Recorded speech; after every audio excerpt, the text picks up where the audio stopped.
Most of us are rather interested in being normal. We want to belong and worry about ways in which we don't quite.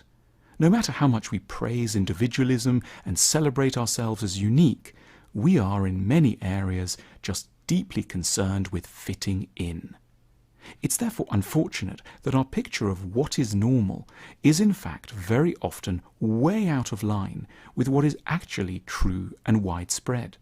Many things that we might assume to be uniquely odd or disconcertingly strange about us are in reality completely average and ubiquitous, though simply rarely spoken of in the reserved and cautious public sphere.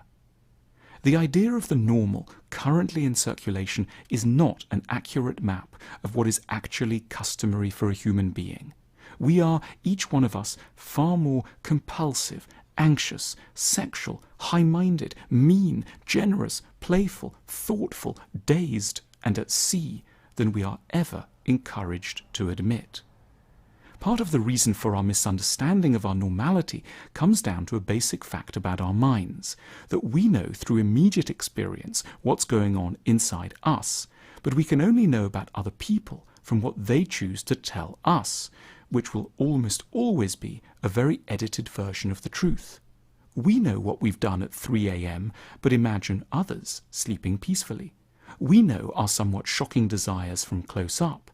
We're left to guess about other people's from what their faces tell us, which is not very much.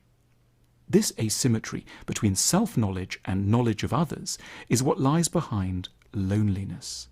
We simply can't trust that our deep selves can have counterparts in those we meet, and so we stay silent and go melancholy.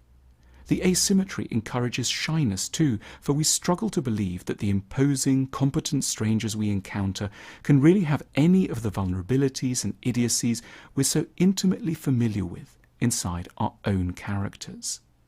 Ideally, the task of culture should be to compensate for the failings of our brains by assisting us to a more correct vision of what other people are normally like, by taking us in a realistic but entertaining way into the lives of strangers. This is what novels, films and songs should constantly be doing, defining and evoking states of mind we thought we were alone in experiencing, in order to alleviate our shyness and our loneliness. We are particularly bad at recognizing how normal it is to suffer and to be unhappy.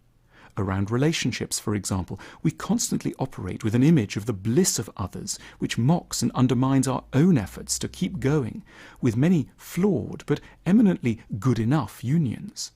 We find it hard to bear in mind that more or less everyone is, beneath a cheery surface, intermittently, profoundly sad and rarely not anxious.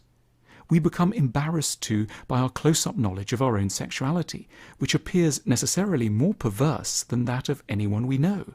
It almost certainly isn't. We simply haven't been told the full story.